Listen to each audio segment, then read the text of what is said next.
our chamber members and the community with an opportunity to learn more about the candidates vying for the important position as a commissioner of Swansboro. We appreciate all the candidates taking time out of their schedules to meet with us for tonight's event. Assisting with our forum are Mike McHugh and Cirilla Cochran. Mike is past president of the Swansboro Area Chamber and a member of the Governmental Affairs Committee. He will handle our forum rules, information, candidate instructions, and ask our questions. Cirilla is also past president of the Chamber and co-chair of the Chamber's Governmental Affairs Committee, and has the important job of keeping all of us on schedule tonight with the time clock and letting our candidates know how much time they have left for their answers. In addition to keeping time, Cirilla will also alert our candidates that they have reached their allotted time. When candidates have reached their time limit, Cirilla will sound for very highly technical device. Let's hear it. Those of you that were here the other night know what that device is. Let's see, she'll take care of the device. Let's see here, I lost my spot. And let the candidates know their time is up. So Cirilla, if you'll demonstrate that this Once again, thank you everyone for attending tonight's event. And I would like to now call Mike McHugh to the podium for more information. Thank you, Mike. Thank you, Gigi. Good evening. As Gigi noted, my name is Mike McHugh, and I have the privilege tonight to serve as the moderator. Our plan is as follows. First, we shall introduce all 5 candidates, and they will each have 1 minute to make an opening statement.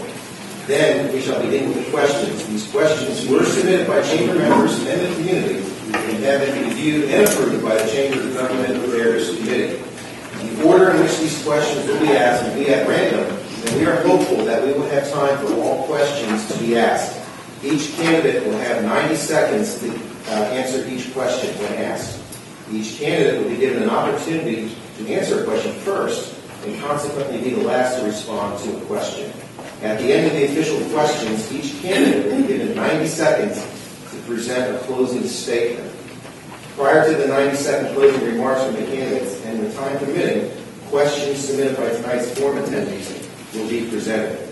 These questions will have been reviewed by our Government Affairs Committee members prior to the start of the forum. So at this time, I'd like to introduce our candidates in alphabetical order to begin their 1 minute opening statement, and we'll begin with Mr. Garrett Boucher. Am I ready to go? Okay. First, I'd like to say thank you, Chamber, for putting on this event, candidates for showing up and participating, and most importantly, our citizens. It's great to see some fine faces out there that are friendly and kind. My name is Gary Boucher. I live at 607 West Shore Drive. I lived there for 14 years with my beautiful wife. And every day I tell my friends how much I outkick the coverage because she is absolutely beautiful and the love of my life. About 14 years ago, we decided Swansboro is our place where we would like to stay and grow a family. Well, we were hard at work. I have 3 young boys, and their ages 12, 10, and 5. So you can imagine my household is wide open. We were fully engaged in the community. Soccer, in fact, that's where they're tonight, so I must apologize they cannot attend, because right now my wife is a soccer mom, delivering the boys to and fro from the fields. Basketball, baseball. We absolutely fell in love with the community, and we continue to enjoy it and plan to stay here for the rest of our lives. Thank you. Thank you, Mr. Boucher. And next we have Mrs. June Buchanan. Good evening, everybody. I'm glad to be here. My name is June Buchanan, and my husband Paul and I live here at Swansboro in Halls Creek North. The address is 402 Gray Lag Lane. We moved to Swansboro about a year and a half ago. But I've lived within 20 miles of Swansboro for the past 28 years, so I am no stranger to this area. I've worked with the Jacksonville Police Department as a detective sergeant supervisor of the investigative unit. I have also worked with Coastal Carolina Community College as a law enforcement trainer and instructor, as well as their employment specialist. I currently work with North Carolina Department of Commerce, Division of Workforce Solutions, as a full-time employment consultant. I look forward to sharing some time and ideas with you tonight. Thank you for having me. Thank you, Mr. Buchanan. Next we have Mr. Phil Key. My name is Phil Keggy. I live at 105 Water Street. My family has owned the home for approximately 63 years. I'm married to my wonderful wife, Jane. I have 2 wonderful grown daughters, 3 very rambunctious grandsons. If you all happen to see me in a parade, my 2 daughters, 3 grandsons, and a fiancé to be were there. And thank you all very much for coming tonight. It's a pleasure having the opportunity to hopefully serve this fine community. Thank you. Thank you, Mr. Kennedy. Next, we have Mr. Larry Philpott. Good evening. Larry Philpott. I live at 706 Hummingbird South. Married to former Pamela Tiffin, and we have 4 daughters. We have been here in Swansboro since actually part-timers in 2007 and full-timers in 2008. And of course, that was after a search of finding, really looking for a place where we wanted to retire. And so we were very, very happy when we found Swansboro. We love it here. We also plan to spend the rest of our lives here, and just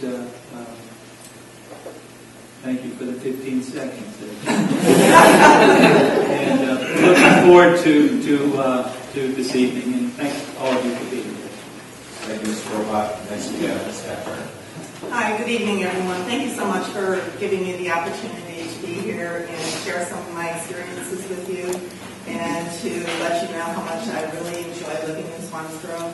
I lived at 1208 Pleasant Road, and I've been here since 1992. My 2 children, Patrick and Michael Larkin, they have a different last name than I do. They went to Swansboro schools through high school. And when I moved here, this is where I found my home. I've lived in a lot of different places. I've lived overseas. Currently, I am the Deputy Director for Human Resources at Marine Corps Community Services that services about 2,600 employees. I'm also an adjunct professor for Webster University. And most importantly, I've been on the planning board since 1999 and been chairperson for all but one of those years. And again, I thank you for the opportunity. Thank you, Ms. Turner.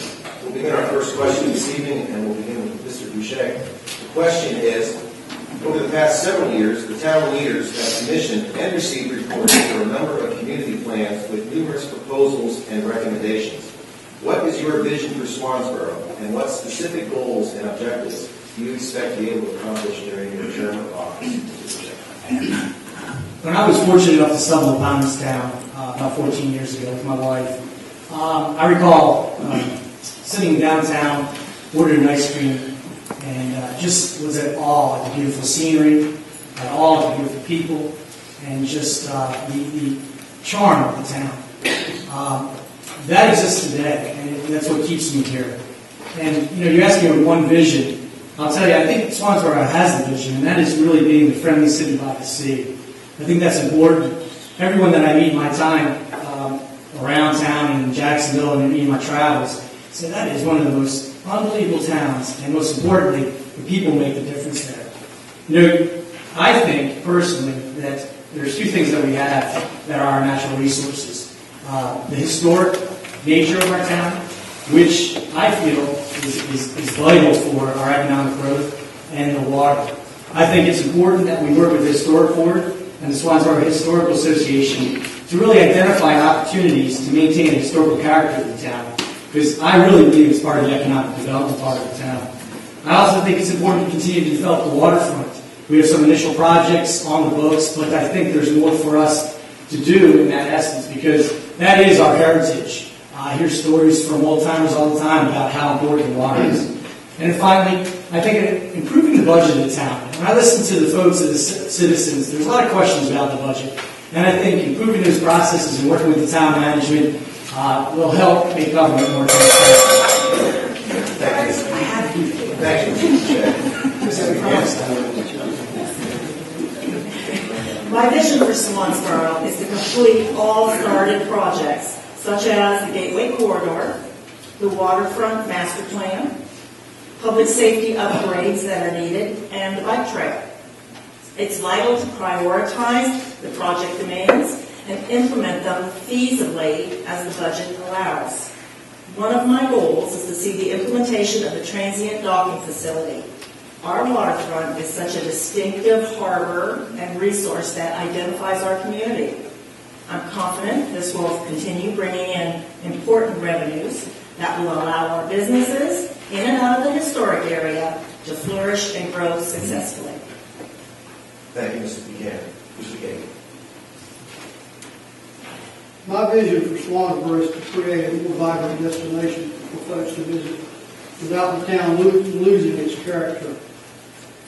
We need to complete all on-one projects, encourage more citizens' involvement, seek ways to decrease our tax base, and become a more fiscally responsible town. Thank you, Mr. Gay. Mr. Goldberg. Thank you. Of course, the town has completed a number of plans and studies over the last few years, and of course, I feel like the land use plan, the Gateway Report, and other recent planning efforts have really helped to boost the quality of life and the economic vitality of the town. As far as goals and the vision, I don't think anyone would disagree that Swansboro's historic waterfront district is its most valuable asset. And with that being the case, I believe the town needs to develop incentives for the historical property owners that would encourage its perpetuity. And that's what I think makes us who we are. I also support the implementation of the Waterfront Access Plan. It would satisfy a town vision that began decades ago and expand waterfront access and opportunities for all. From an economic and recreational standpoint, proposed waterfront improvements would further enhance the town's appeal for a tourist destination by providing interpretive walking tour of the historic waterfront district. Since downtown customers often patronize more than one town business, the pedestrian connection that's provided by the waterfront plan might also serve to maximize the limited capacity of downtown parking. Thank you, Mr. Goldberg. Ms. Evans. My vision for Swansboro is to provide more citizen participation in as many boards and forums that we could possibly have, so that they have a say in everything that Swansboro is doing. And promoting and supporting the Gateway Plan, the waterfront studies that we've had, and all the various studies that have already started in Swansboro, what I've noticed is a lot of citizen participation is very limited. So I would encourage citizens to come out and be part of this. I also would maximize the signage within the city, and I would enhance the lighting so that it reflects the historic district and the character of Swansboro that we're trying to achieve. Landscaping, I feel, is a very important part of Swansboro, that we need to provide more enhancements to the landscaping and more greenery that we have along Highway 24 or any of the residential areas. I would also like to see the waterfront activities so people can participate in kayaking and canoeing, and the docks like some of our other folks have said. Sidewalks along Highway 24 and to improve the streets are an important factor that I would like to see also. Thank you, Ms. Turner. That takes us to our second question. Let's begin the questioning with Mrs. Buchanan. The question is, the Swansboro community is composed of a number of developing neighborhoods in addition to the historic downtown district.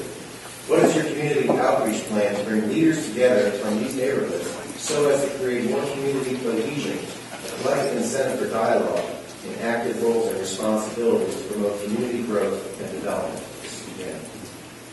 There is already a transparent community outreach plan in place that is quite progressive and constantly evolving in our technology-driven world. The town of Swansboro website provides meeting minutes and schedules, published plans, and links to many events. There is a quarterly bulletin, not to mention Facebook and YouTube, through media, the local newspapers cover community events and news. There also are appointed committees and boards that provide input from our citizens. I've attended many gatherings here recognizing volunteers and athletes for their accomplishments and participation.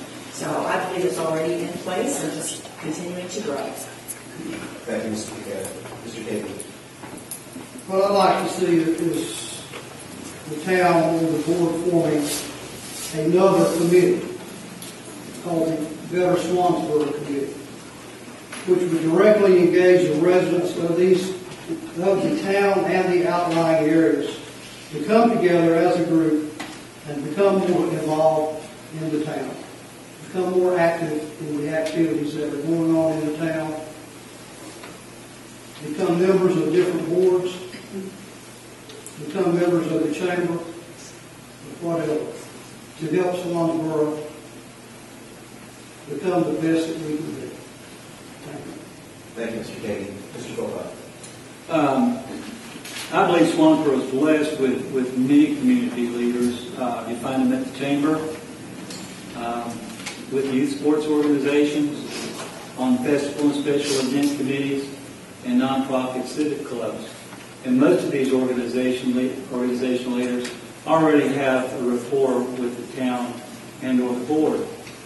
However, to build or strengthen neighborhood relations, I would propose the town conduct several well-publicized town hall meetings a year, but not at town hall. These outreach sessions could be held at a school, at a recreation center, or at the recreation center, or some other public venue frequented on a regular basis by residents.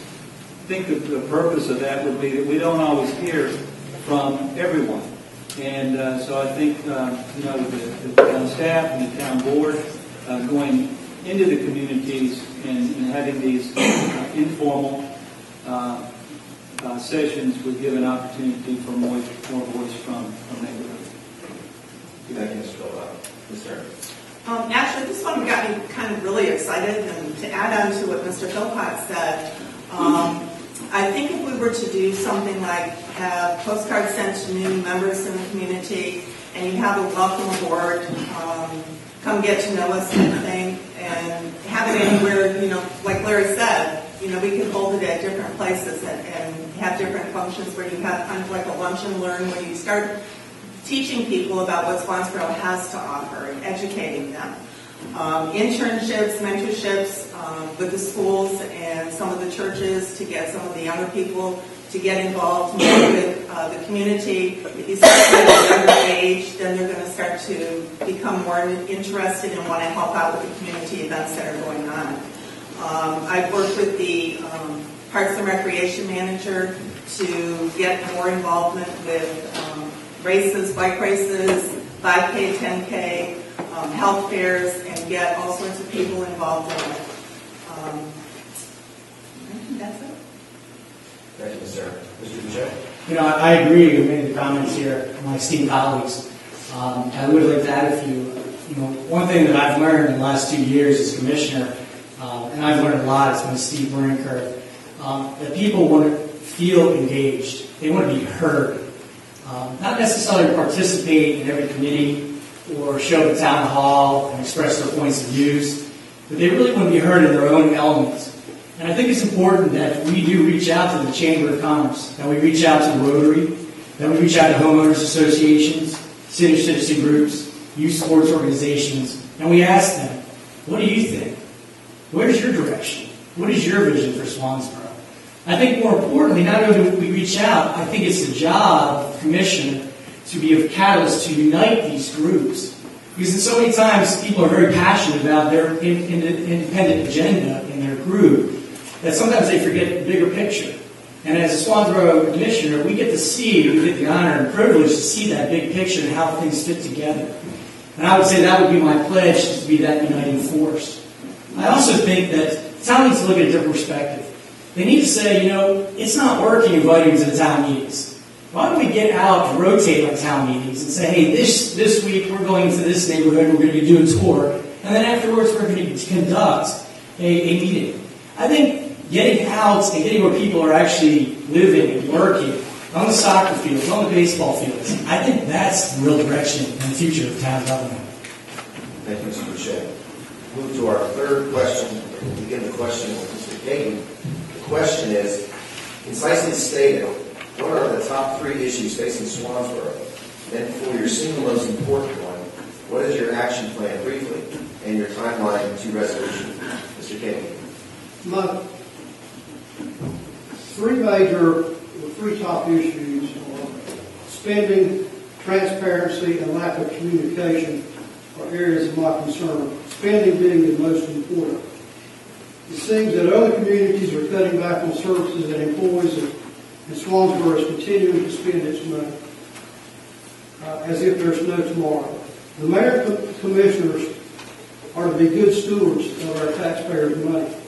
Better fiscal accountability has to be put into place. And most of all, the board has to learn to say no.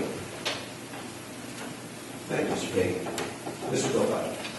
I believe the three top issues are, I think at least for a number of years now, have been the building height. And of course, more recently, the conditional use zoning proposals, of course, our gateway initiative. And they touch pretty much all the businesses and homeowners throughout the community.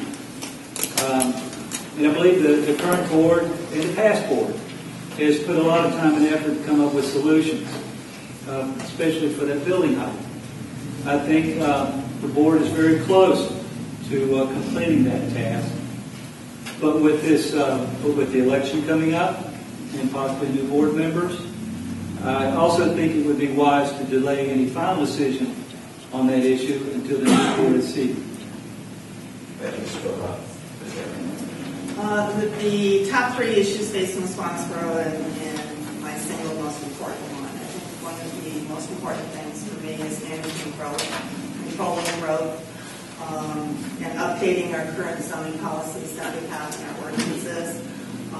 Agree with Mr. Philpott. I think we need to finalize the height restriction and conditional use that's been ongoing for many, many years, as all of us know.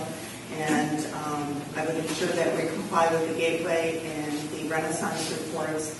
And timeline should be ongoing. It should never stop. It should always be going on. Thank you, Mr. Boucher. Once again, I agree with many of my colleagues in their comments. However, I see three points that are critical to Swansboro. I believe too that growth needs to be managed. I believe that the gateway is an area that is booming, and that is really the future expansion of the town. It needs to be managed in a correct and productive way for the town, so it's a win-win for commercial development as well as the town citizens.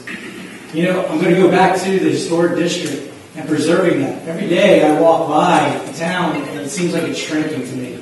I think we've got a lot of great members on our historic board as well as our historic association.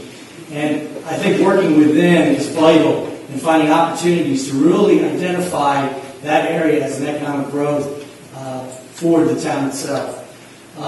I also believe, and this actually goes hand in hand, so I'm kind of going to cheat here because I think waterfront and historic district goes hand in hand. I think developing that waterfront even more and following the plan that Commissioner Philpott has volunteered to really lead is essential for the growth of the town and the quality of life in general. And finally, as I alluded to in my last answer, I do believe in community cohesion. I really feel that when I hear the town citizens that there are some polarizing groups that we need to really bring together. We need to bond. And really, when you look back, it stems down to define growth. How do we define growth? Historic preservation and the water. Thank you, Mr. Boucher. Thank you. Mr. Buchanan. I'm going to be out of the box and start with my second issue, which is the need to manage growth through low-density development, since services could really adversely be affected. The services could be police or fire, public works, infrastructure, and there's many others also. Quality development provides quality services. Each project should be carefully weighed since it's a benefit to our community. The third issue is the revitalization and preserving of our historic district. This has been an issue, and Swansboro's survival depends on it. The Old Town Park has become such a wonderful meeting place. My goodness, who doesn't love it? All concerts and festivals that go on downtown are growing and so popular. Business owners are cashing in on this benefit, and that's important. My first issue, which I saved for last, is the need to stop depending on state monies and military installations. The military is downsizing. State monies are lean. We must focus on tourism, and this needs to be the tourism destination. So the plan is to share and discuss viable options and make the best decisions for the interests of Swansboro and maintain a balanced budget. Thank you, Mr. Buchanan. We'll move to our fourth question this evening and begin that question with Mr. Philpott. The question is, the current building height limit in Swansboro is 35 feet throughout the town. This has been a hot topic during past and current administrations. A conditional use process is being considered to allow structures taller than 35 feet in certain areas. What do you feel the maximum height should be for the conditional use process? Please explain why, Mr. Philpott. I'm going to summarize back up with some of the public statements that I've made in the past. But I'm satisfied with the current height limit of 35 feet, but believe there are areas in Swansboro where a higher limit may be suitable. I like the direction the town is heading in with its conditional use zoning proposals that requires public and intense public participation, and where consideration can be made for height, scale, design, materials, setbacks, etc. I do not support any provision that would allow a building to be built above 35 feet in or in close proximity to the historic district. In maintaining the character of Swansboro, I am also not in favor of constructing buildings over 3 stories and have the opinion that a maximum peak, not mean, of 45 to 50 feet could be considered in ordinance proposals, or should be considered in ordinance proposals. And I think the other thing too, and I've heard this mentioned before, and I think it's a good idea, and this is the part of I think a board working as a team, that we should look at there may be the flexibility, that there may be some opportunities to come in here from a business standpoint that are perfect for Swansboro, and to have that flexibility is really probably a pretty good idea. So just to add that. Thank you, Mr. Philpott. Ms. Herman. The building height, as everyone knows, has been very contentious for many, many years. But I believe that the people have spoken. I believe we need to listen to them. 35 feet in the historic district is where we need to be. I would be in favor of no more than approximately 45 feet in the corridor for business development with a conditional use. And the conditional use can be a number of things. You don't have to front a building on 24. You can put the side of the building on 24. And with landscaping, it can look pretty attractive. You can dictate the color, the facade. Anything about the building that you know that is a conditional use can be used so that the building itself is not a great big mortar building. So I'm in favor of just the corridor being a little bit higher, no more than 45 feet though. Thank you, Mr. Herman. Mr. Boucher. I can tell you that this topic has consumed the last 2 years of my life. And probably there hasn't been one day that I have not thought about it or been reminded about the height issue. So much so that I've researched it, and I've found that we've got from 25 to 35 to almost 70 or more back to 35. Elections have been won and lost on this issue alone. And I will say that I think it's time for us to really sit down and develop some sort of plan to say, here's what we can live with, and here's how we should move forward in the process to have open dialogue. As I stand, I am more than comfortable with 35 feet in the historic district and even in the gateway. In my research, I found that 95% of all large businesses, and that includes box stores, fit within those 35 feet parameters. So it is a reasonable height.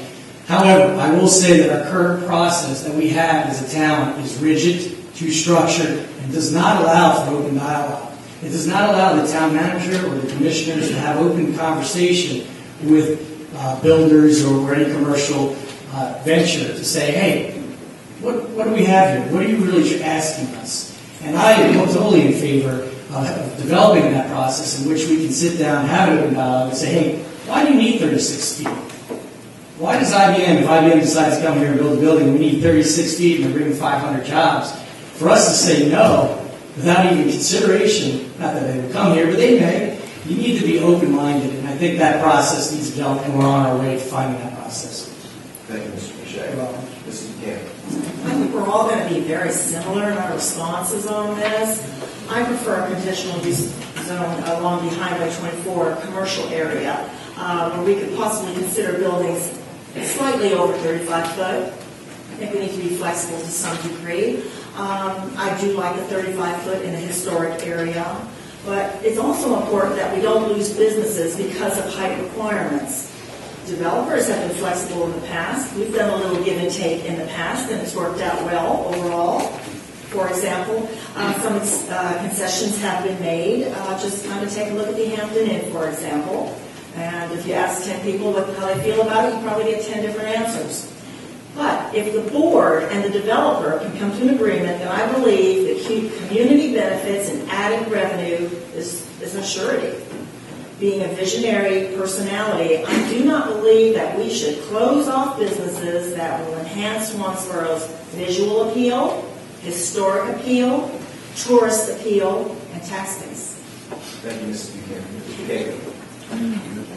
I really don't understand why it's necessary to have structures over 35 feet in Swansboro. Never have and never will. However, when the Gateway Corridor proposal came about, initially they talked about specific node areas that could be used to have structures over 35 feet, possibly 40, 45 feet. Something like that I felt pretty good about.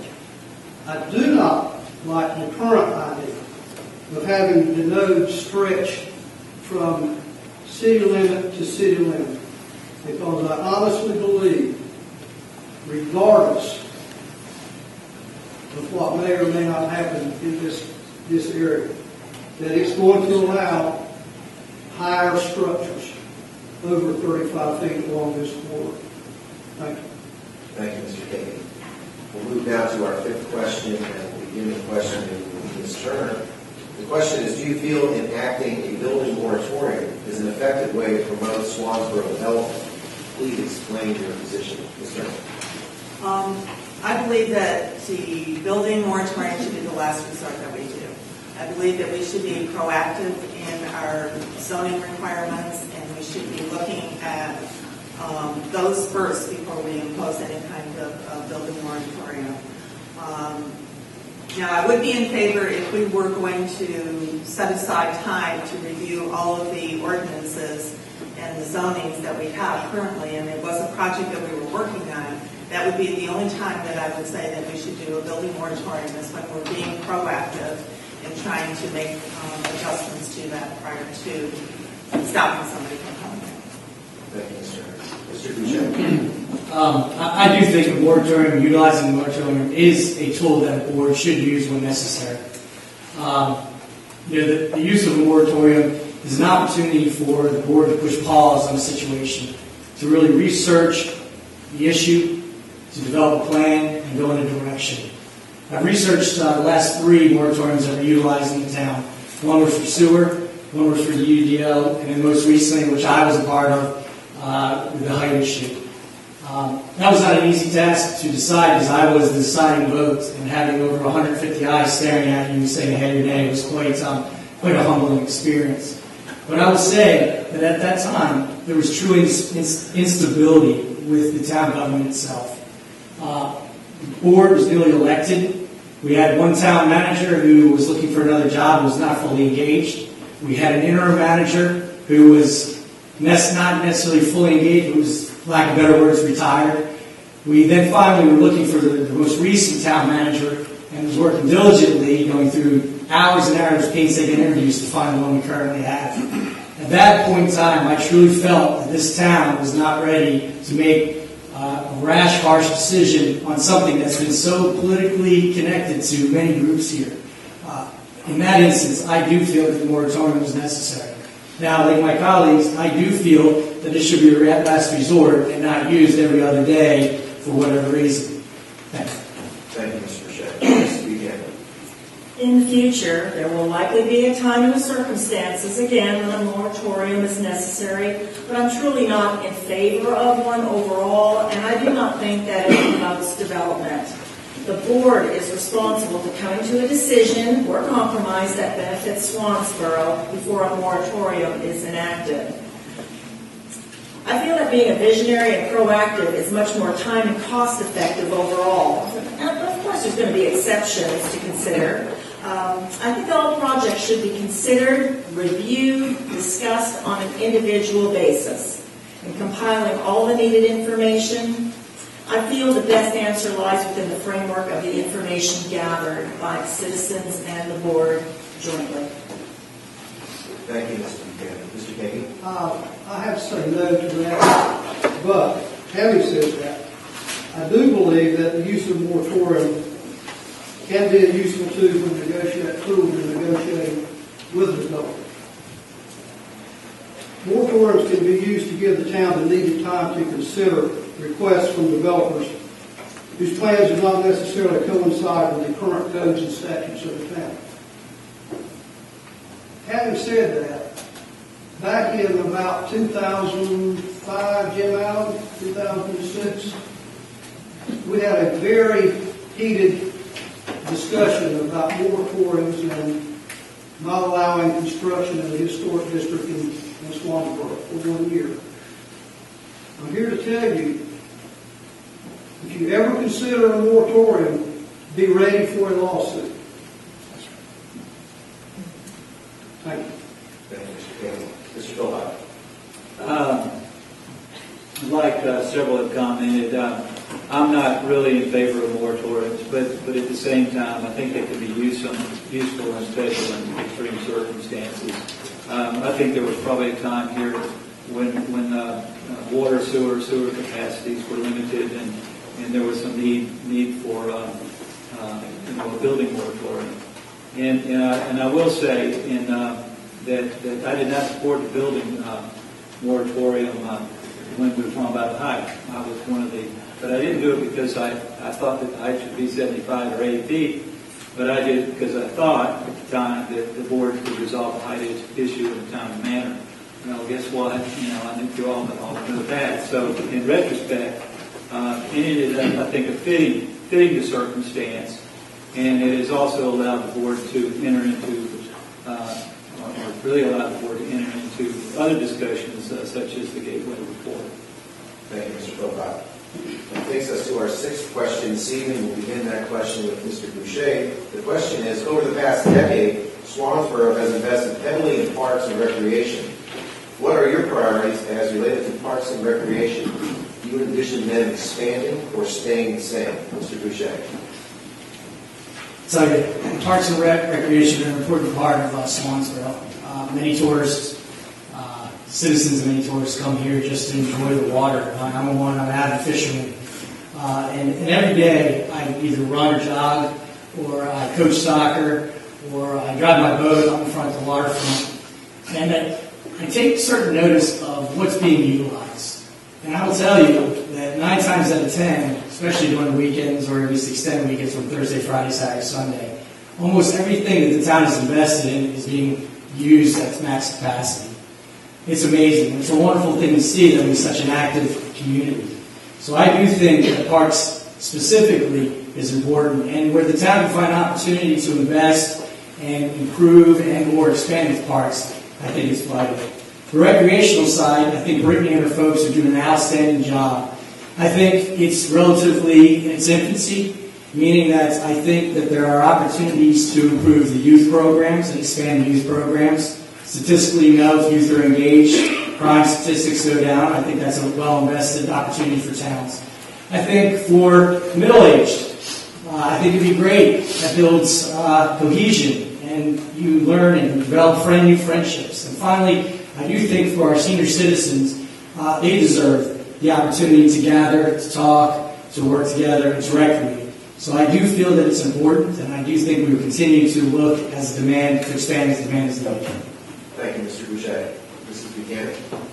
Swansboro has been very smart and responsible with the municipal park project that includes the recreation center and the skateboard park.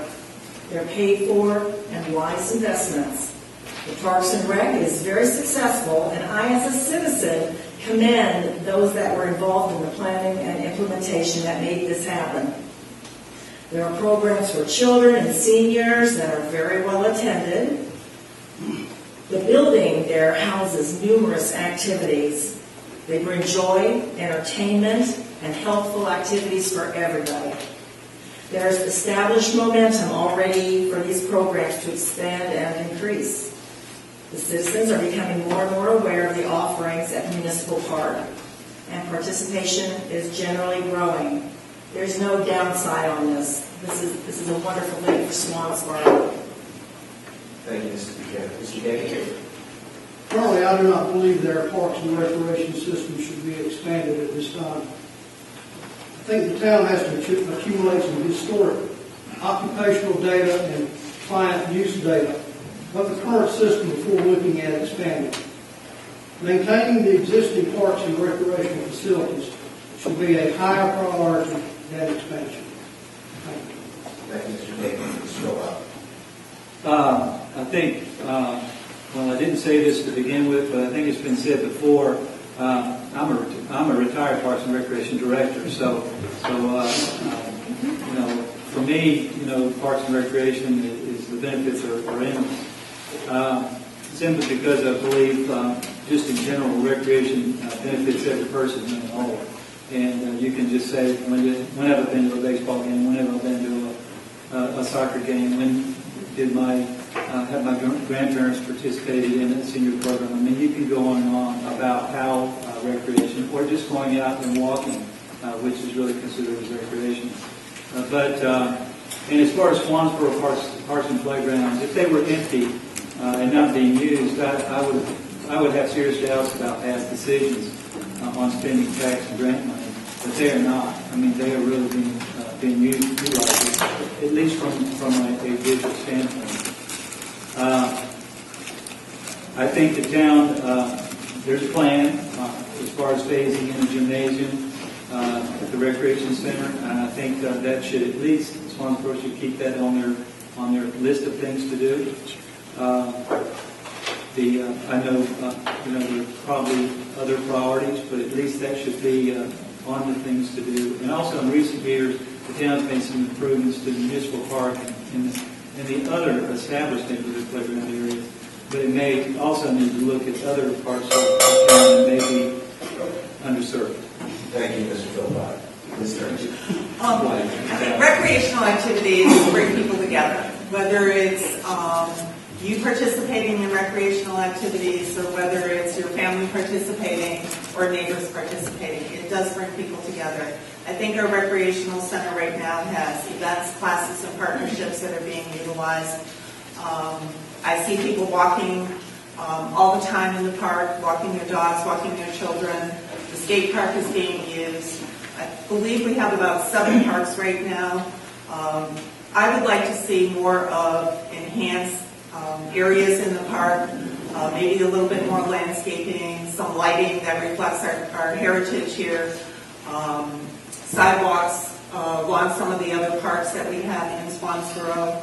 I'd like to see the launch site for the canoes and kayaks, and that presentation was given to us a couple weeks ago, so I'd like to see those enhanced recreational activities.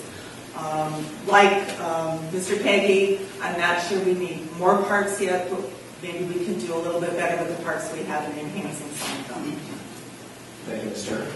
That takes us to our 7th question this evening, and we'll begin that with Mrs. Buchanan. And the question is, what is your vision for the Sunset Park project if grant funding is awarded? Mrs. Buchanan. If grant funding is awarded, 2 things immediately come to my mind: public water access and public parking. I think a restroom facility would be required. And everywhere I go, where there's a fish cleaning station, someone's using it to clean fish. The existing building, I think, really has to be removed. Since this is a boating area, possibly some dredging would be in order for utility purposes. Boat tours, activities, docking would certainly bring paying tourists that would offset the tax revenue loss. If grant funding is not awarded, I am not in favor of the purchase because it will not be fiscally sound. Thank you, Mr. Buchanan. Mr. Kagi? My vision would be for a working access park with all the amenities that go along with it. However, I'm not totally sold on the idea of this park. Not enough information has been released to the public about what is going to happen if the plans do go forward.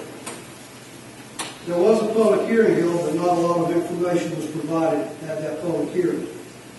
Since the town is anticipating grant approval, hopefully the town is in the process of beginning to formulate a management plan for this project. Thank you, Mr. King. Mr. Philpott.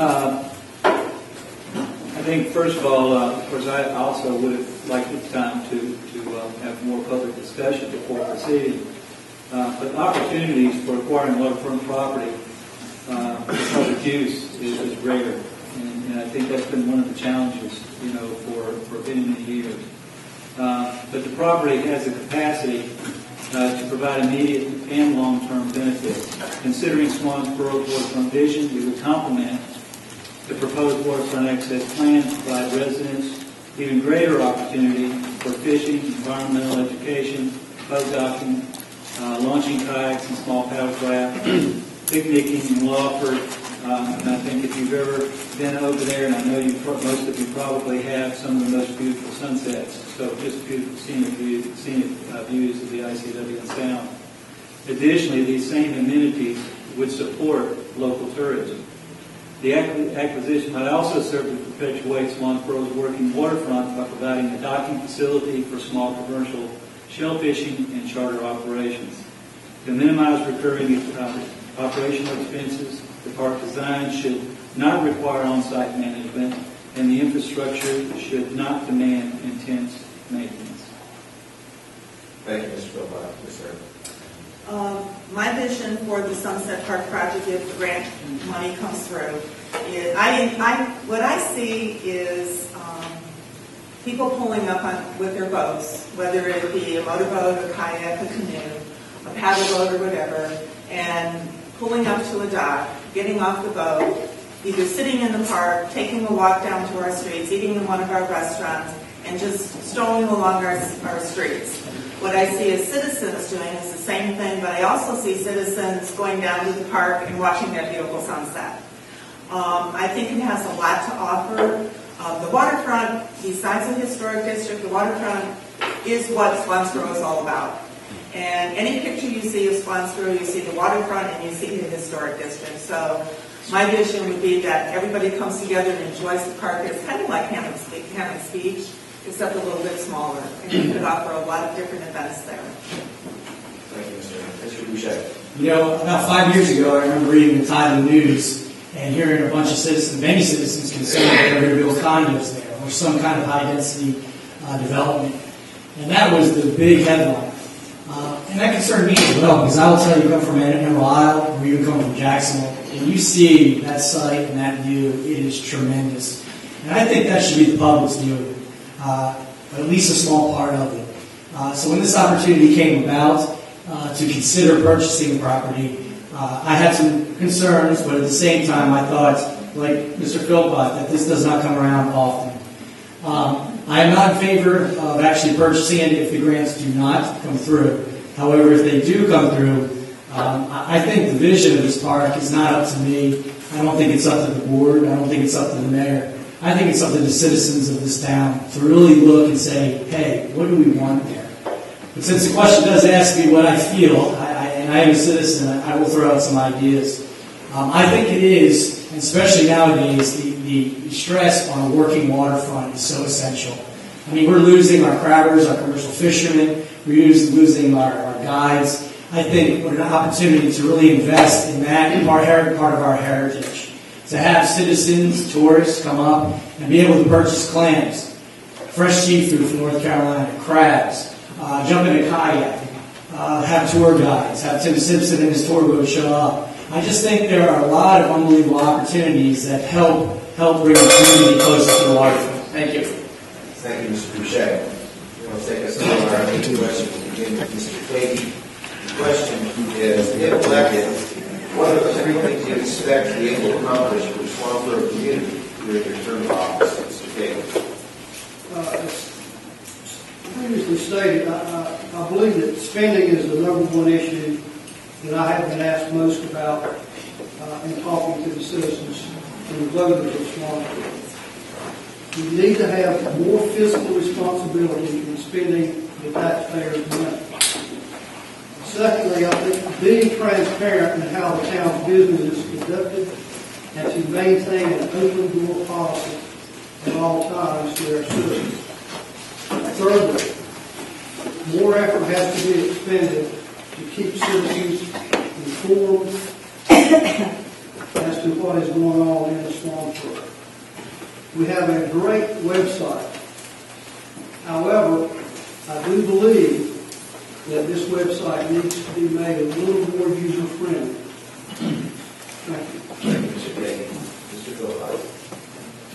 The three things that I would expect to be able to accomplish, I kind of have a position, I guess, that the board is not always on the same path as far as addressing issues, but I have the opinion that the board works as a team.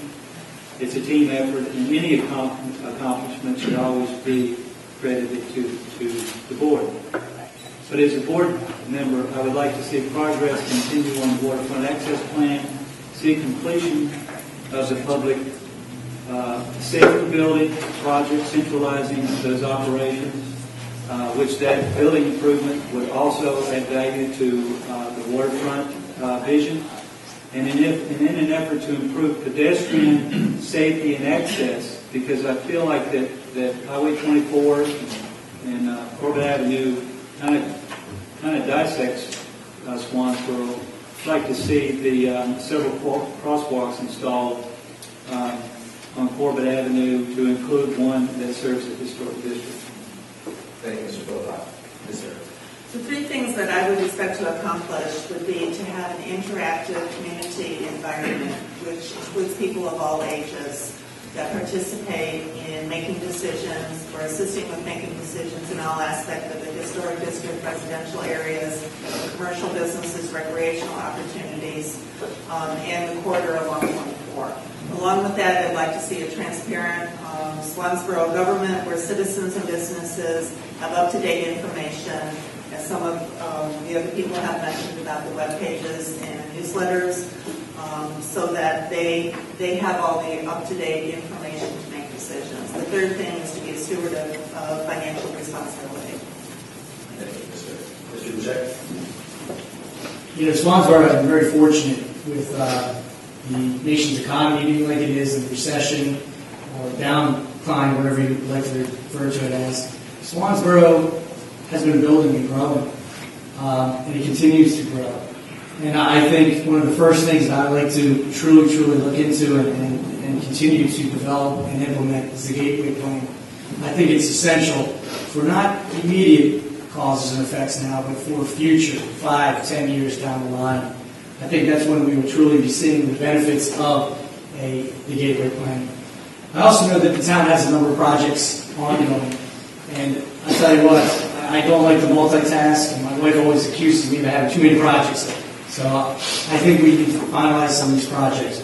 Specifically, I think the big Grand Port of Swansboro transient dock, that's been in the works for quite some time, and I think it's time to have some closure in that area.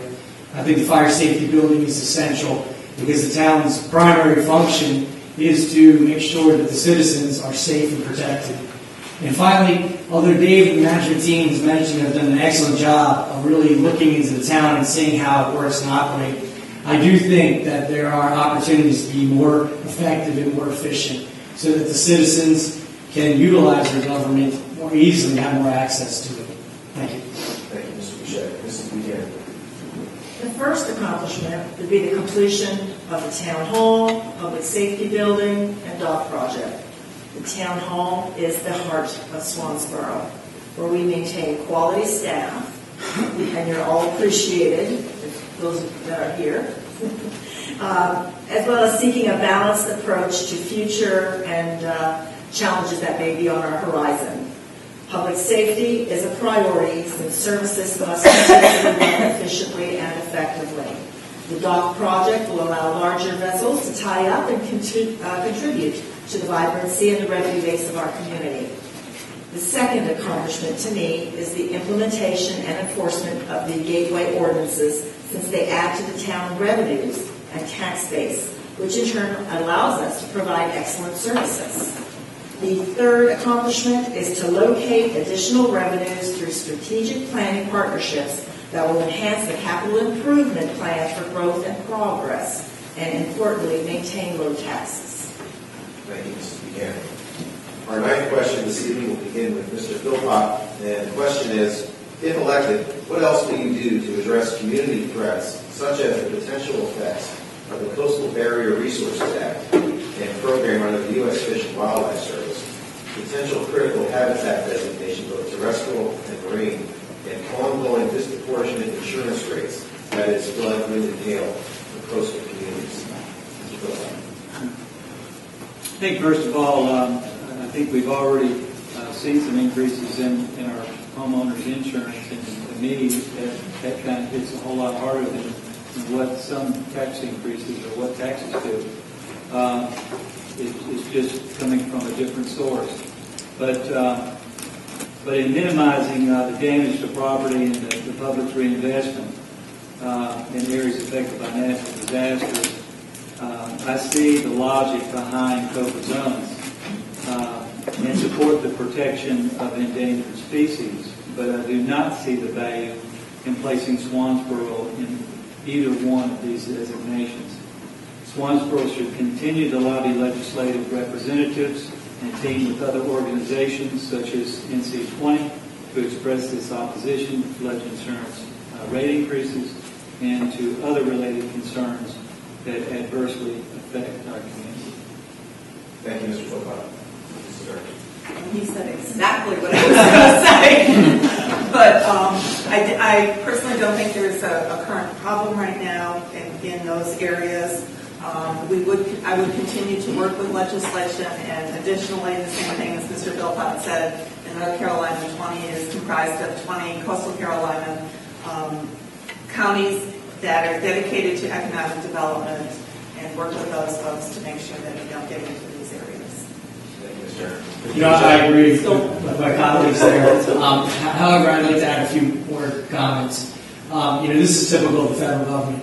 To solve problems, they throw a blanket, or should I say, net over the situation, and then they assume that all communities are same, when in reality, communities are individualized, and their individualized needs, both environmentally, publicly, safety, all of the above. This is why I think, although I say government is in trouble now, as from a national perspective, the government works. We need to be in the ears of our local national legislators. We need to be in the ears of our state legislators. We need to be in the ears of local municipalities. We need to partner with organizations that feel, or at least see as we do. But I will tell you this, and I know this from truth, because I work with tuition assistance with the Marine Corps. And the most powerful, they took away tuition assistance, the most powerful thing that I saw was when thousands and thousands of Marines expressed their opinions and displeasure with taking away tuition assistance and contacting their legislators. And I feel the same way. Grassroots, local individuals, I say, contacting their legislators, being abreast of the situation, and pushing their legislators makes a difference. And I feel that commissioners, that's our responsibility as I as a commissioner, is to stay abreast of the situation, inform the citizens, and encourage them to contact their local legislators, state legislators, and then the national level as well. Thank you. Thank you, Mr. Boucher. Mrs. Buchanan?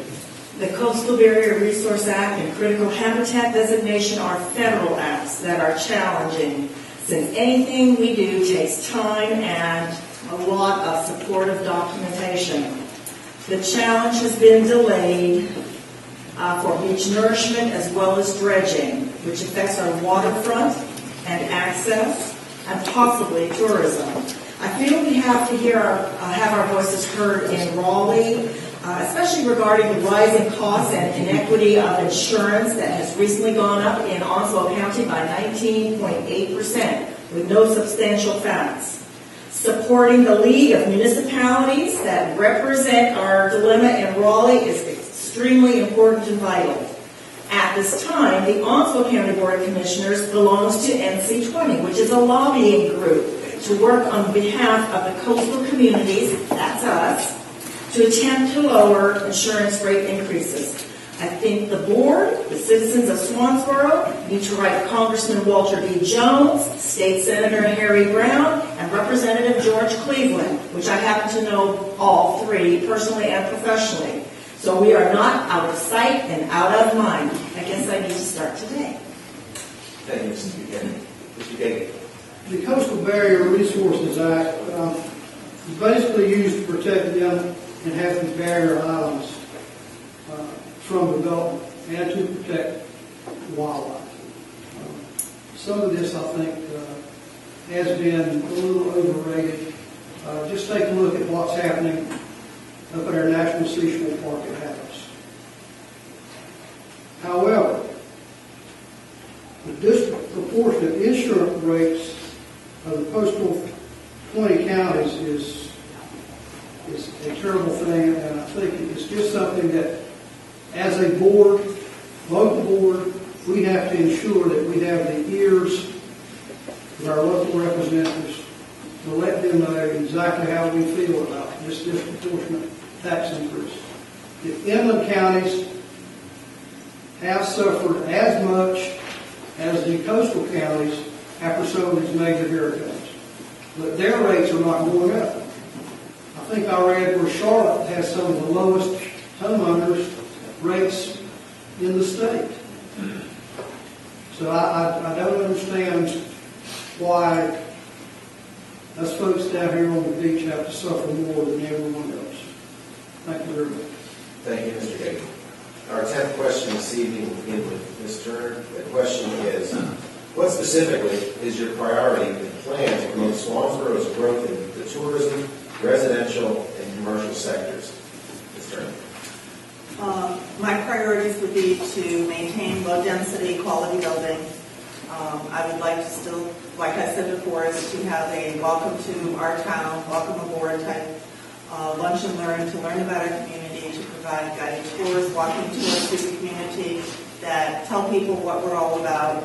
I think one of the really important things we need to look at is any growth that we have, can the infrastructure support the growth that we have? And that to me is really important, to make sure that happens first before we start growing everything. And I think we also need to take care of our Swansboro employees. Thank you, Mr. Mr. Boucher. You know, we continue, and I've alluded to this, we need to continue to develop and preserve our natural resources. The waterfront preservation history, working with them, working with the chamber, the festival committees, and other organizations to really promote tourism. You know, we actually do a really good job in that regard, because there are a number of events, and we have one coming up in November. So I think that is an absolute wonderful thing, and that promotes tourism itself. I do think that we need to expand outside of Swansboro itself and partner with other organizations, such as the Onslow Sports Commission. I think the NC East, which is a large organization sponsored by the state, well, actually it's an organization sponsored by the state, but really promotes Eastern North Carolina in general. From a residential standpoint, I think we provide excellent services. It's important that we provide excellent services, police, recreation, and give that hometown feeling. And that really is important, because as a citizen, you want to feel protected and safe. And finally, having worked with workforce development for approximately 7 years, you know, the commercial sector is only really looking for 4 specific things. They're looking for a skillful workforce. They're looking for a quality of life, effective, efficient town government, and low taxes, of which we definitely have 2, and are working on the other 3. And I think, commercially speaking, they would be much impressed if we continue to lower the taxes. And sorry, time's up. Thank you, Mr. Boucher. Mrs. Buchanan. For tourism, of course, we should continue to support our festival committee, area events organization, arts council. Let's continue with our summer concerts and downtown market that everyone seems to enjoy so much and look forward to. We should preserve our water access capability for fishing, tournaments, kayaking, and boaters. Regarding residential, of course, low-density development is needed to maintain the quality development we're all looking for. Doing things once and correctly will keep expenditures down since redos can be very costly. Regarding commercial, if Swansboro desires quality projects, the gateway ordinances can attract those types of projects. The benefits from this includes additional goods and services that are desired and significantly increase our tax base. Thank you, Mr. Buchanan. Mr. Davey? Tourism is a very important to the Swansboro's tax base, and every effort should be used to promote Swansboro.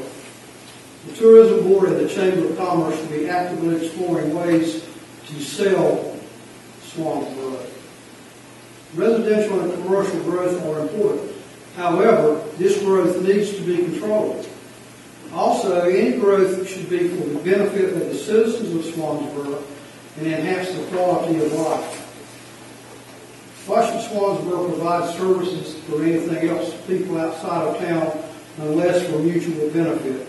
Mutual benefit being fire, police, and emergency protection.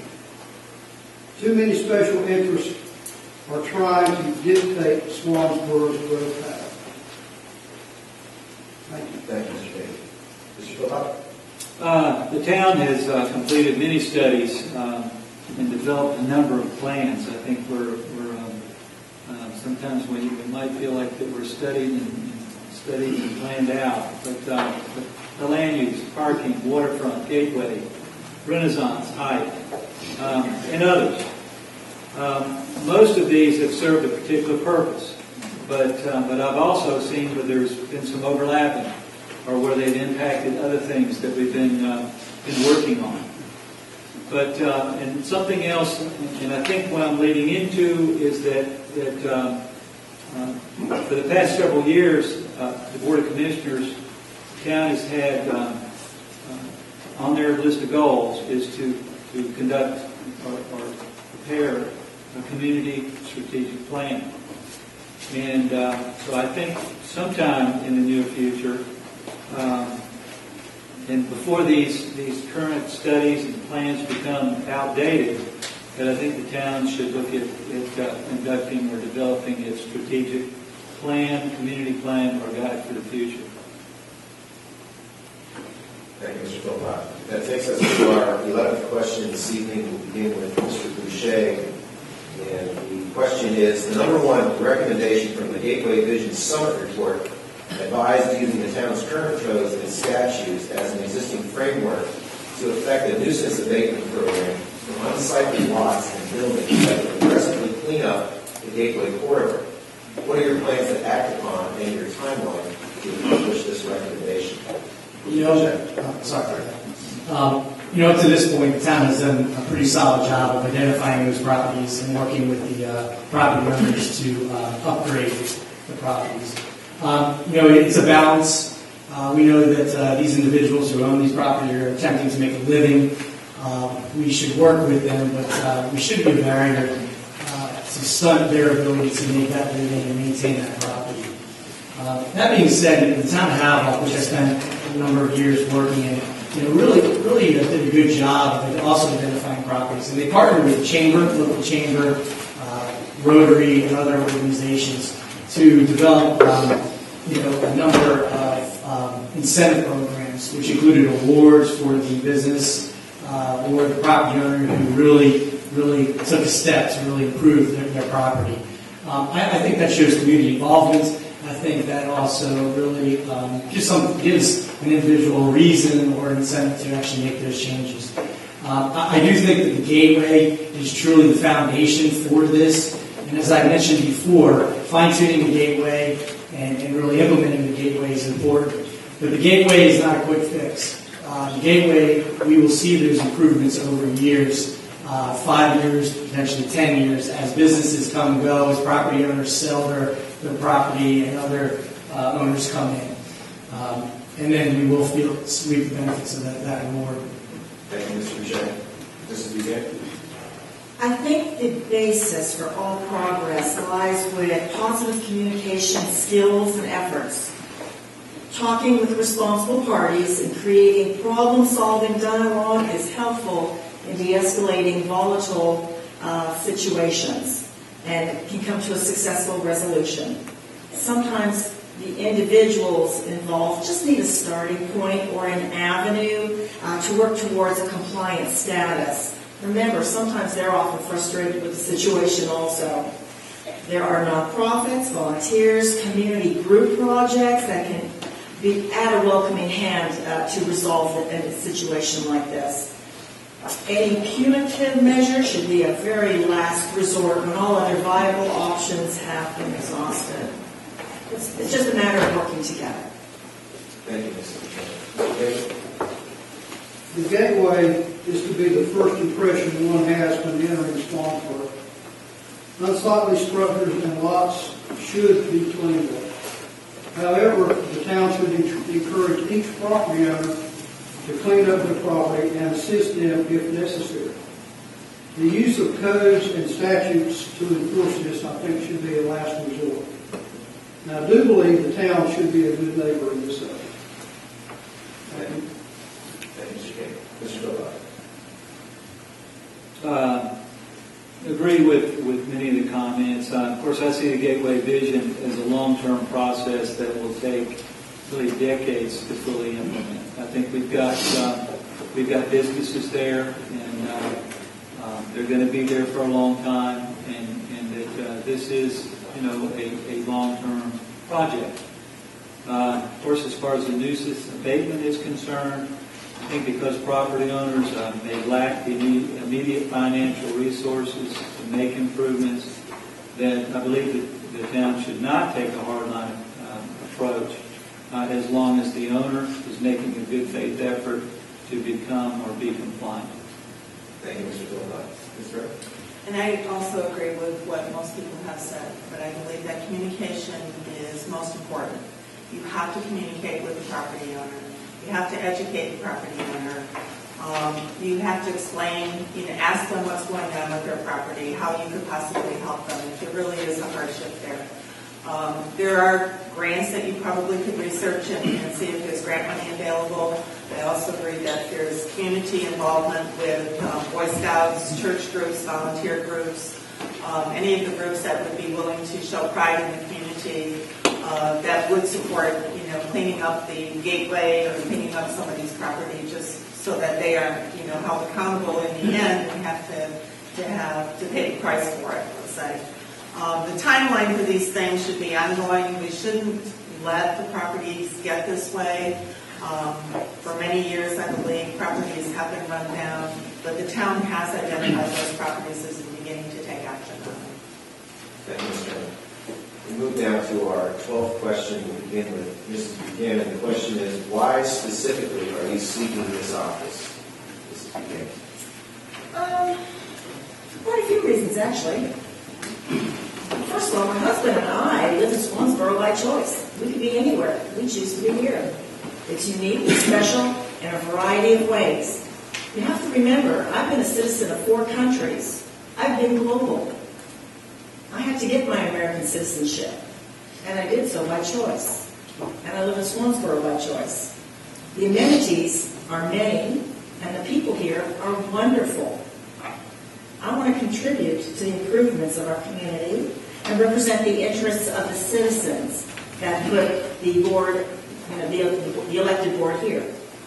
I would like to encourage maintenance and improvements of the parks, bikes, pedestrian facilities. Sports bring a huge revenue stream here. Has anyone ever seen a soccer field on Highness Beach Road? Families come to this area when their children compete in sports and spend money for overnight stays, purchasing meals, shopping, enjoying our waterfront, and participating in water-related activities. Mostly, I want to participate in the budgetary decisions and policymaking of our community on behalf of the citizens. Thank you, Mrs. Buchanan. Mr. Gates? I'm seeking this office in order to give the citizens of Swansboro a stronger voice in the business of the town of Swansboro, to provide for more governmental accountability, and to encourage and facilitate controlled progress and growth. Thank you. Thank you, Mr. Gates. Mr. Phillips? Of course, reason for serving is pretty simple. I guess whether I've been a recreation practitioner or just as a community volunteer, which I've done something in that nature pretty much all of my life. So I guess it's just a natural feeling for me, or a natural desire to be actively involved in my community, and of course in the process is that effective. Thank you, Mr. Phillips. I'd like to give citizens a choice in who they have as their elected officials. That's one of the reasons why I'm running. I've been on the planning board for a number of years, been chairperson for a number of years, and feel that I'm ready to take on the challenge to make a positive difference in the lives of our citizens in Swansboro. Thank you, Mr. Boucher. In case you don't know, I love Swansboro. And it has been an honor and a privilege to serve the citizens of Swansboro for the past 2 years. And it's been a learning curve, and I learned a lot. And I feel that while I've been on the board, we've gained some momentum. We have a number of projects that are still unfinished. And I would like that opportunity to once again serve the citizens of Swansboro, complete some of those projects, and really do the work of the citizens. Thank you. Thank you, Mr. Boucher. We'll go to our 13th and final prepared questions, beginning with Mr. Cady. We do have 3 questions, I think, from the audience. It's the last of the prepared questions. Again, to start with Mr. Cady, the question is, what specific skills and talents do you have to lead the town of Swansboro in this position? Have you ever held an elected office before? How many town council meetings have you attended this year, Mr. Cady? Past Mayor Pro Tem and past Swansboro Commissioner. Past member of the Swansboro Planning Board. I am currently the chairman of the Swansboro Historic Preservation Commission. And last but not least, I am a native of Swansboro. I have attended numerous meetings this year, but didn't know I had to keep track of how many that I was attending. But I thought back, and I think it's been about 6. Thank you. Thank you, Mr. Cady. Mr. Phillips. I am currently, as you know, serving on the town board of commissioners and have attended at least 40 town-related meetings this year. My association with the town began in 2009 when appointed to the Parks and Recreation Advisory Commission. I'm currently serving as vice chair of the Swansboro Tourism Development Authority and chair of the Swansboro Waterfront Development Committee since the fall of 2011. I think because of my background, I was also appointed to chair the Swansboro Skate Park Study Committee when that opened up. I have more than 32 years of experience working in local government. 10 of those years, I was the director of Cumberland County Parks and Recreation. I served 2 terms on the Cumberland County Juvenile Crime Prevention Council and participated for a number of years in the North Carolina Recreation and Park Association's Advocacy Day at the state legislature. So I've got a lot of experience, of course, on the government side. It's been a real, like anyone that served in elected office, this is my first time. It's been a learning curve, and it's been very, very educational. Thank you, Mr. Phillips. Ms. Turner. I have not sought election until just this year. I've been on 3 joint meetings with the commissioners and the planning board, and approximately 4 other meetings with the commissioners meeting. I've been in leadership roles since about 1970 in various supervisory and managerial positions. I've also served, I lived in Kodiak, Alaska, and served on the Personnel Advisory Board for the Borough of Kodiak. In my current role as Deputy Director for Human Resources, I have a responsibility of 2,600 employees. As an adjunct professor, I'm responsible for teaching at master's degree level, students on Marine Corps base. I'm also the chief negotiator for the union contract on the management side for Camp Lejeune. And that's why I think I should, have this job. I need to tell us. Thank you, Mr. Boucher. For 7 years, I had the opportunity to be the dean of the How About Cherry Point campus for Craven Community College, running approximately a campus of 3 buildings an operational budget of $3 million, directly supervised 25 individuals, full-time individuals, about 48 adjunct, and about 1,500 students. About 2 years ago, I decided to go on a new adventure, and I started to work with Pat Turner at the Marine Corps Community Services, and it was the best decision of my life. And there, I run a rather large facility, roughly 59 classrooms. Probably have about 600 to 700 Marines and civilians come for training a week. I supervise 25 full-time employees. We authorize about $10 million worth of tuition assistance a year. Along my ways, I've also had the opportunity to be on the Havelock Chamber Executive Board. I was president of the Havelock Rotary, so I've been in leadership roles throughout my career. I've been very fortunate. But I'll tell you, the skills and talents that I've learned during my time, and I feel truly humbled. I've learned through my successes and failures that the most important things to do is listen, to check your ego at the door, and more important, to unite. And those are the skills that I would bring, currently have, and would continue to bring to the board here. I have, for luck and for the people choosing me, have served as Lawrenceboro Commissioner for 2 years. Thank you, Mr. Boucher. Short of I've got a history of diverse professional leadership. Obviously, when I was with the Jacksonville Police Department, I was the first female supervisor of the investigative division, and I had 9 detectives to supervise, and I oversaw all aspects of homicide and white-collar crime. So those were my areas of specialty. I'm also a certified North Carolina Criminal Justice Training and Education Standards Commission instructor. I know that's a mouthful. Training law enforcement officers and also in the BLET program, which is the police academy in North Carolina. So I'm state certified to do that, and also with the Sheriff's Commission. So I've got both ends covered. I'm an executive board member at this time for the Pretrial Resource Center. This center sets goals in place for youthful offenders to divert them from severe sentencing measures to become more lawful and productive, because they need a little bit more guidance. My current leadership role deals with overseeing a variety of local programs and being responsible for state-mandated success goals for the North Carolina Department of Commerce. This is my first attempt at an elected office. But fortunately, due to technology and the Swansboro website, I don't have to physically attend all the meetings. I can be current and informed on all issues concerning this town via the internet if needed. So I feel I'm current and up to date on a lot of the information. Thanks. Thank you, Ms. Buchanan. So that is our first 13 questions, all prepared and given to the candidates beforehand. Now come to the questions. We're warmed up. We have 3 from the audience. And I'll read them slowly. You need to repeat them because you haven't been privy to these yet. So here's the question, and we're going to keep it in the same order, with the same time constraints for each question.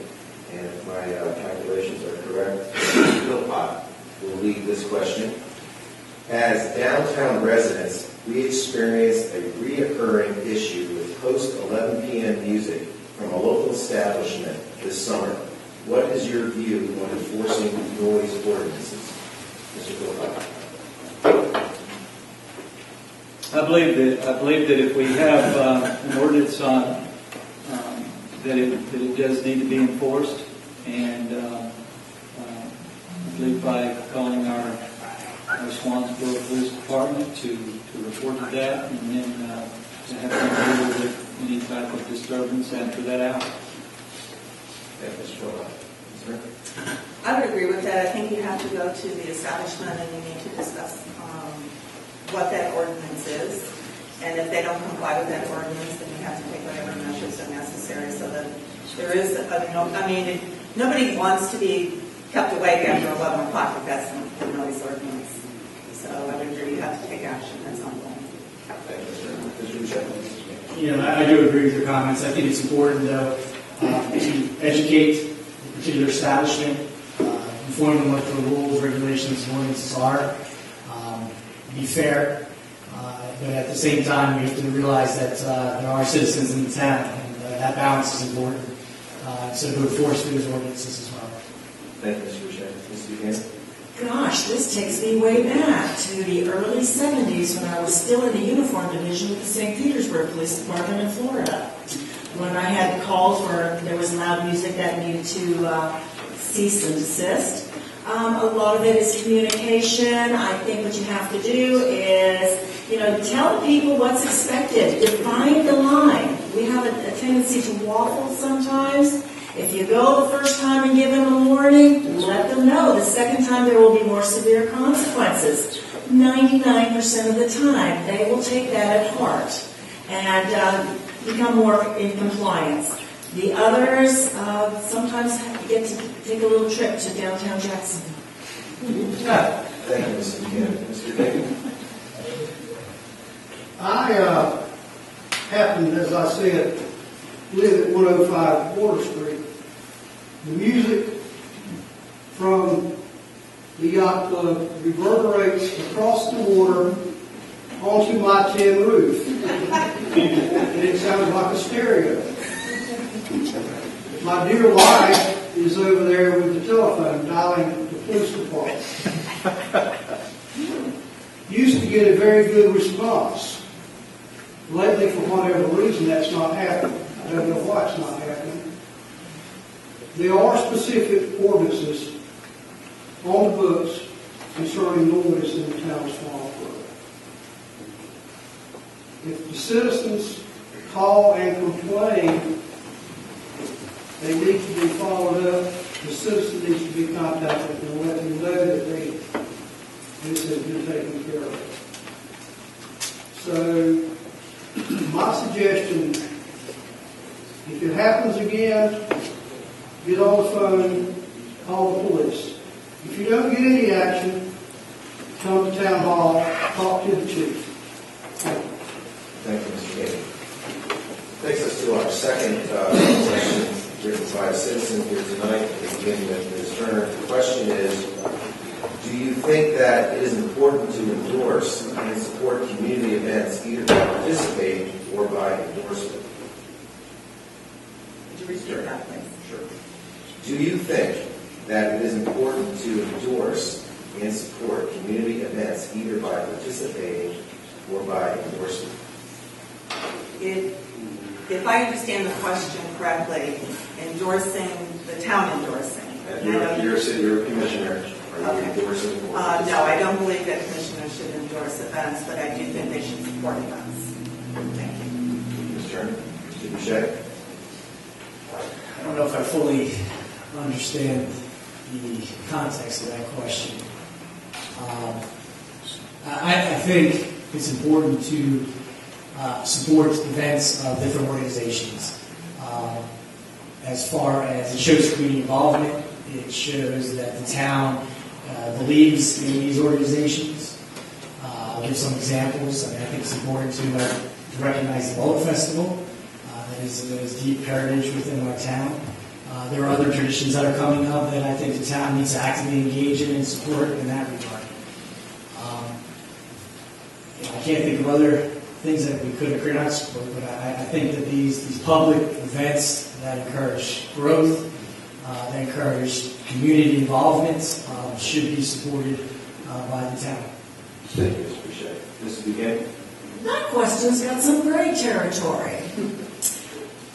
There are things that could be endorsed, like the Mullet Festival, but I think mostly what we need to do is support the events that are in the area, and I feel board members, whomever they may be, should participate in many of them. The high visibility, because the board represents Swansboro, should attend as many or rotate just to be a part of the community. I don't think you even need to be on the board to participate. I think everyone enjoys and wants to participate in a lot of these venues that we have.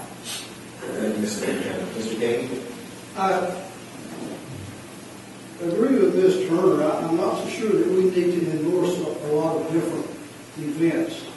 I think the town, the board, does a good job in ensuring that the local events that take place are well represented by the town.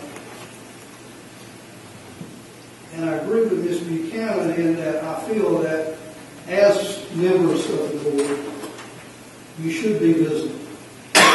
You should attend these events. People, unfortunately, people know your name, but they don't know who you are. It's a good way to get out there and let people know who you are. We have some wonderful events that take place in this town, and I try to attend as many of them as I can. I was not as active as I should have been possibly with the downtown music, but I guarantee you one thing, next year I'll be there, because that was one of the most wonderful activities that takes place in the town of Swansboro. Thank you. Thank you, Mr. King. Mr. Philbott. As far as formally endorse, I don't believe that the commissioners could actually formally endorse. I think support would be very much in order to express the support for wholesome community activities, and certainly whenever possible, I think the elected officials should attend those events. I mean, just being residents in the community. So I don't know whether. Busy lives, it's difficult to be at everything that's going on, but certainly to be supportive of community activities. Yeah. Thank you, Mr. Philbott. And our final question this evening, which will begin with Mr. Boucher. The question is, has the town of Swansboro, that is, the town commissioners, been fiscally conservative with tax dollars? Yes or no, and tell why. I think we have. By nature, I'm fiscally conservative.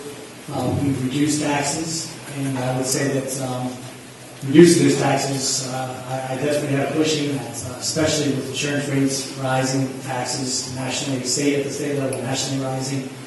Our budget's balanced. We have projects that we've utilized smartly grants to fund, as well as town monies. If you look at the financials of the town, it is healthy, very healthy. And we are positioned to potentially consider a reduction in tax, in my opinion. And I think if elected, I look at that fiscally speaking, because I am fiscally conservative in that regard. Thank you, Mr. Boucher. Mrs. Buchanan. I can be short and concise. Yes, because the town coffers are in much better shape now than they were some years ago. Thank you, Mrs. Buchanan. Mr. King. I'm going to have to say yes and no to that answer. I know at one time we were. It's being reported that we were not. And if given the opportunity tonight, I have some information I'd like to pass on. But anyway, I think the current board has made a gallant effort to get the budget in order, to get the town's finances in order, and be able to have a tax reduction. Prior to this board coming on, I can't say that. I think a lot of taxpayer money was spent unwisely, without any due consideration to the taxpayers. Thank you. Thank you, Mr. King. Mr. Philbott. Yes, I think it is fiscally responsible. Has been. I think that the fund balance, the unobligated fund balance, is a reflection of that. And I think there are some areas, and I think that the board has received some comments or criticism that with some of the upcoming projects that maybe we have not had a corresponding estimated operational budget that's been attached to it. But overall, I think the board has been very fiscally responsible, and that's also reflected in that 4 cents reduction in property tax. Thank you, Mr. Philbott. Ms. Stern. I'll be real concise in the information that I've been able to research in some of the meetings that I've gone to. The answer would be yes on this, and I agree with Mr. Kagi. Prior to probably the last 4 years, in the last 4 years we have them. Prior to that, I don't believe we have them. Thank you, Ms. Stern. That concludes the questions for this evening. Now we'll have each candidate's closing remarks. We're going to begin in reverse alpha order. Each candidate will have 90 seconds to make their closing statements. And we'll begin with Ms. Stern. Thank you again for the opportunity and for showing up this evening.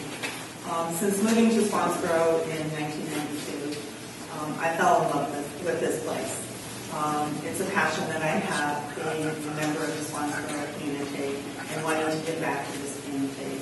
I've attended a local church here. My children have gone to school here. I've made this my home. This is not where I'm from, but I've made it my home. I love the people. I love what we have to offer. I believe that with my experience, volunteer experience, I volunteered for my children's basketball and baseball teams. I've been a past president of the school advisory board, the planning board that I've been on, and the positions that I have arm me with the skills and competencies to do this job. And I have a passion and want to give back to this community. Thank you, Ms. Turner. Mr. Philip? I kind of want to end up with thanking what I think Harry might have started off with, but thanking the Chamber for hosting this event tonight, and especially for those that have sat through here an hour and a half or more of hearing us speak and address these questions.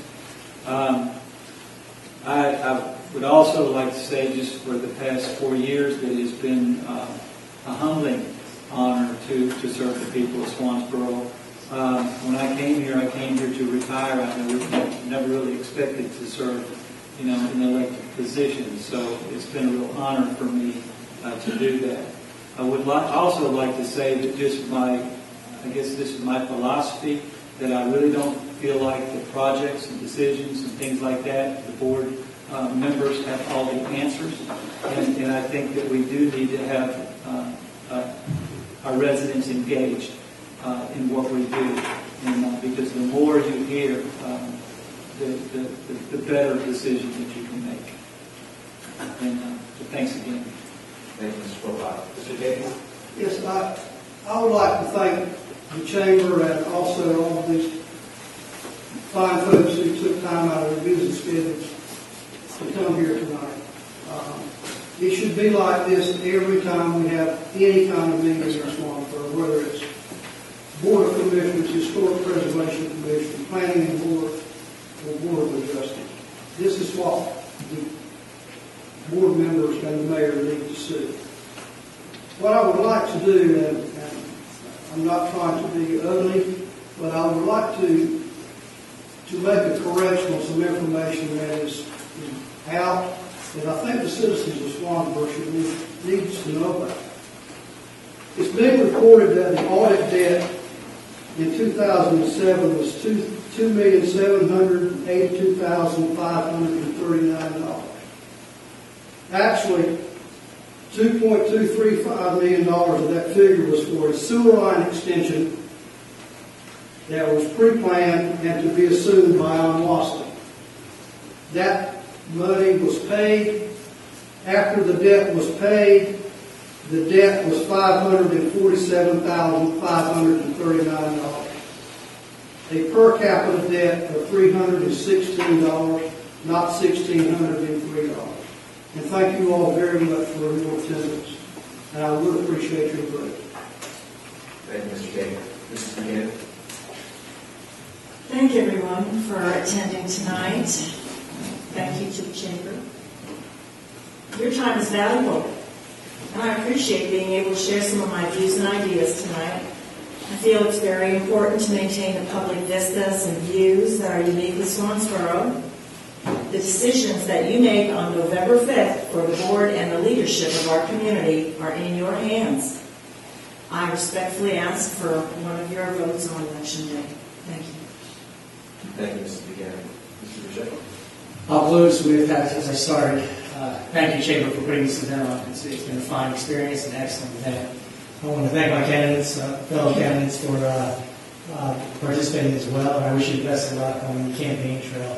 Most importantly, I want to thank the citizens here who participated, and I look forward to meeting with you and speaking with you between now and Election Day. I tell you, it has been an honor to serve the citizens of Swansboro. And I truly enjoy walking through the Piggly Wiggly or the Food Line, depending on where I am located in town, and going through the aisles and people stopping me and saying, "Hey, Gary, you got a minute?" And as we usually know, it's not a minute. It's probably 45 minutes later. And my wife stands there and looks at the clock and says, "Come on, we've got to go here and there." But I enjoy taking that time to listen and learn about the people of Swansboro and understand where their views are. I completely, I get excited when people come and approach me. And so I ask that on November 5th, when you go to the voting poll, that you remember that I am one who listens. I'm one who definitely checks my egos at the door, and I'm always looking for a win-win situation. So I ask for your vote Boucher on November 5th. Thank you.